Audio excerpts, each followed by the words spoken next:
habang siya nakapako, iniinom niya ang kanyang mga sakit na dulot ng kasamaan ng sanlibutan.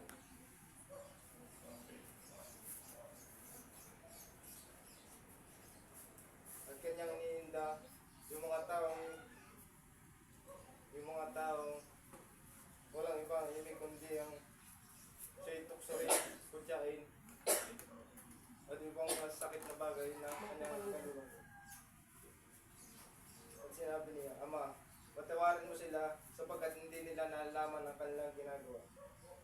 Kaya mga kaibigan ko, itong talinagang ito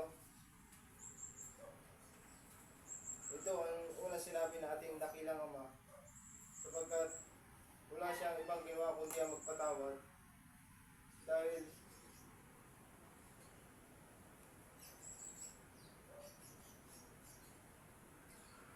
matapos niya sabihin ito, matapos niya malampasan lahat ng mga bagay na nakasama sa kanya, na nakaranas siya ng tadyakan, kutyain, hampasin ng mga bagay na walang sawang bumabaon sa kanya katawan upang magkasugat, ay hindi niya inindi ito sapagkat ang inibabaw sa kanya ang kabutihan ng Diyos Ama.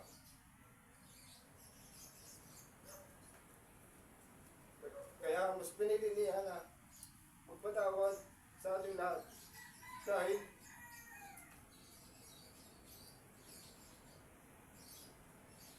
gusto ng ating Diyos Ama na tayong lahat ay magsama-sama, magkaisa,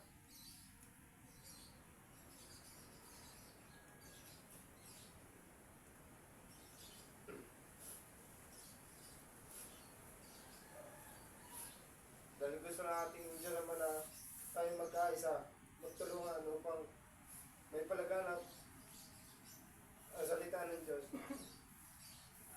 Kaya mga kapatid ko na nakikinig dito, ay alalahanin natin kung saan siya nagsimula, kung saan tayo nagsimula. Sapagkat yung panahon na siya ay nasa kagipitan, lahat ng kakilala ng ating Panginoon ay nawala sa kanyang tabi.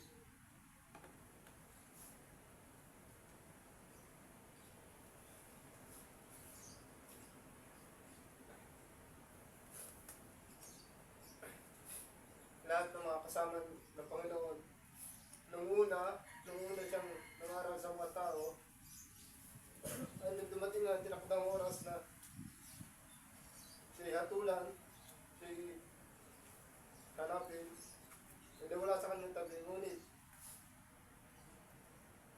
kahit gano'n ang ginawa natin sa kanya, pinilipad din niya na magpatawad din lahat ng ating mga ginawa sa kanya. Dahil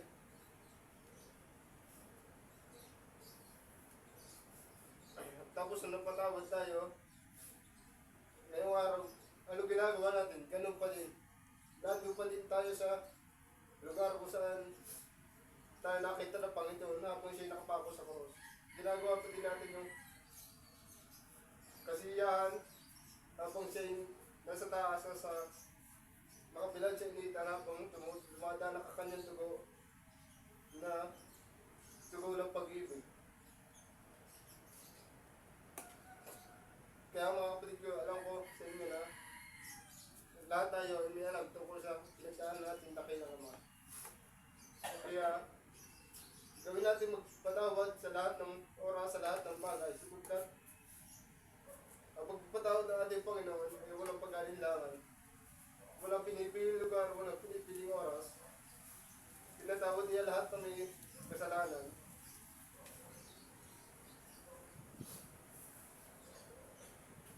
Kaya mga kapatid, sana alalahan natin lahat na ito, lahat ng pinaghirapan natin dakilang Ama. Kaya mga kapatid ko sa Espiritu na nandito, sana magkaisa tayo upang ipaalam, upang malaman, matutunan kung anong pinapadating na ating dakilang Ama sa atin, na para sa atin. Sapagkat kung hindi natin ito iintindihin, walang mangyayari sa ating buhay. iwanan natin yung ating mga ginagawa nung una. Mga walang kwentang bagay dito sa sanlibutan ay ating iwan sapagkat ang Panginoon, walang ibang ginawa dito sa sanlibutan kundi ipangaral ang salita ng Diyos Ama. Magpagaling ng mga sakit na walang iba makakatulong kundi ang Panginoon. Kaya ating pagsalusaluhan lahat ng mga bagay, lahat ng pangaral ng ating dakilang Ama. Sapagkat ito ang magtutulong sa atin upang makapunta tayo sa buhay na walang hanggan. Kaya sa mga oras na ito, huwag tayong magsiya, huwag tayong magtawanan upang madama natin ang ginawa ng ating Panginoon noong una. Dahil noong una, kung tayo babalik sa panahon na si tinutugis, baka hindi natin kayanin natin mga makikita. Sapagkat malalaman natin doon na gano'ng kahigpit ang mga kalaban, gano'ng kahigpit ang mali sa mabuti. Kaya kung makikita natin ang Panginoon, habang siya umiiyak sa krus, habang siya nagdadalamhati, iniisip pa rin niya ang kapakanan ng bawat isa sa atin na maging mabuti pagdating sa kaitaasan na dapat magpatawad tayo ng Diyos Ama. Dahil sabi niya, hindi natin alam ang ating ginagawa. Sapagkat tunay ang mga sinabi natin, Panginoon, na hindi natin alam ang ating mga ginagawa ng mga panahon. Hindi natin nalaman kung ano ang nasusulat sa banal na aklat. Sapagkat kung hindi natin nalaman ang buhay natin sa sanglibutan, ay kagulo, kumbaga, magulo ang ating isipan, at hindi natin alam kung saan tayo pupunta. Ngunit nung ipangaral ni Jesus, kasama ang kanyang kasama, ay gumana ating karamdaman. Ngunit nung nalaman natin na may Diyos nga na gumawa sa atin, ay saka naman siya hinanap at pinarusahan. Binuhat ni Jesus ang ating mga kasalanan, yung mga mabibigat na kasalanan. Ngunit ang ginawa natin, sa halip na tulungan natin si Jesus, ay ating pa pinagtawanan, pinagtadyakan pa natin. Kaya mga kasama, tayo ay magsama-sama tayo, magbalik loob tayo sa Panginoon. Ating isa puso ang pag-ibig ng Diyos sapagkat ito lang ang mga paggabay sa atin dito sa sanglibutan, sa ating mga ginagawa dito. Ating damhin lahat ng mga sinasabi ng Panginoon dahil ito para lahat sa atin. Ating unawain lahat ng nasa banal na kasulatan.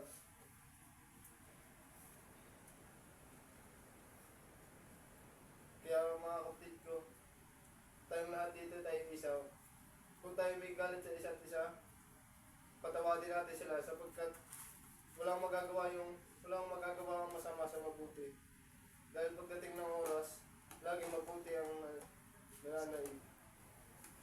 Kaya mga kasama ko sa Espiritu, kung tayo may galit sa mga kapatid ko sa naman, sana magkaisa tayo, sana huwag na tayong magkagalit sapagkat ang Panginoon, sabi ng Panginoon, ay magpatawad ang bawat isa sa atin.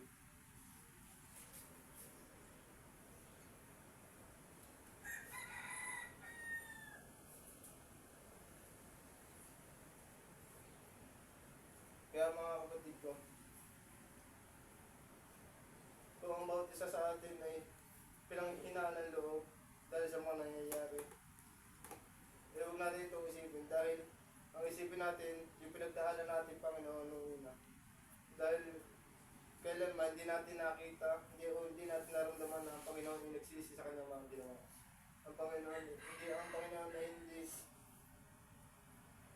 nagsasabi sa kanyang mga kasamahan na hindi siya may kasalanan lahat ng mga nangyayari. Ngunit, dahil sa kabutihan ng loob ng ating Panginoon, dahil sa kabutihan ng ating Panginoon, ay hinako niya lahat ng ating kasalanan. Kumbaga siya ang nagbayad lahat ng ating mga kasalanan para maligtas tayong lahat. Ngunit ang ginawa natin,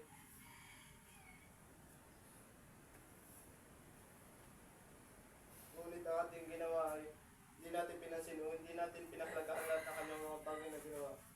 Ngayon tayo tinatawag ng Panginoon upang din lahat ng mga kanyang ginawa. Ngunit hindi natin ito pinapansin. Bago sa pinapansin natin ay yung sanlibutan. Yung sanlibutan na sobrang dilim na puro kasalanan na bumabalot dito. Ngunit pag ating sinunod ang ginawa ng ating Panginoon, mapapabuti ating kalagayan. Ngunit meron pa rin sa atin na bangit pa rin ang kadiliman ng ating puso, pero pilit nating babaguhin ito sapagkat yun ang kaloob ng Panginoon na ang bawat isa ay magbago, ang bawat isa ay magbalik loob sa ating dakilang Panginoon. At iwanan natin ating mga kalayawan na ginagawa dito sa sanglibutan.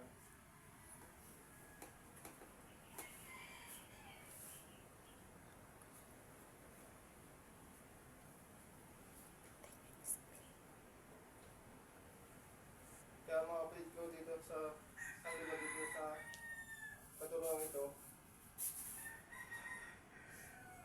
tayo po ay magkaisa. Tayo po ay makinig lahat ng mga bagay na gusto ng ating Panginoon. At ating pong isa puso, isa isip lahat ng mga bagay na nandito. Sapagkat wala po tayo ibang sandata o ibang armas na magagamit labas sa kasamaan. Dahil ang kasamaan ko ay lagi nandiyan sa ating paligid.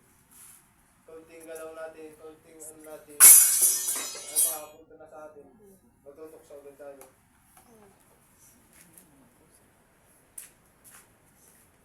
Kaya huwag po tayo magtanim ng galit sa isa't isa sapagkat wala po itong magagawa. Hindi po ito wala na igang kasamaan sa kabutihan.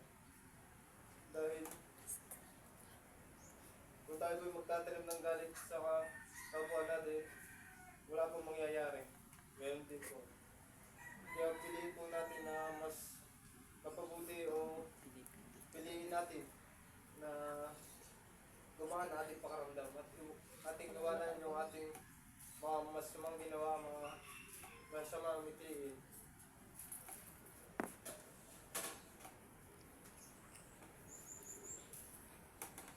Kaya mga kasama ko, ang lahat natin, lahat ng pinaghirapan ng ating Panginoon, dahil ang pinaghirapan ng ating Panginoon ay wala pa sa kalahati na pinaghirapan natin ngayon.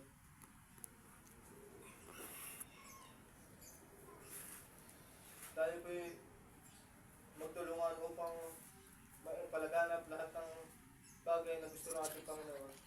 Ay palaganap natin ang salita at aral natin Panginoon na hindi lang dito sa katuruan ito kung saan nakakapakinig, kundi sa ibang lugar. Sa ibang lugar na yung madidilim na paligid. Kaya atin po ipalaganap ang salita at aral natin Panginoon. Dahil wala po iba tayong makakapita pagdating ng oras, pagdating ng kagibigan.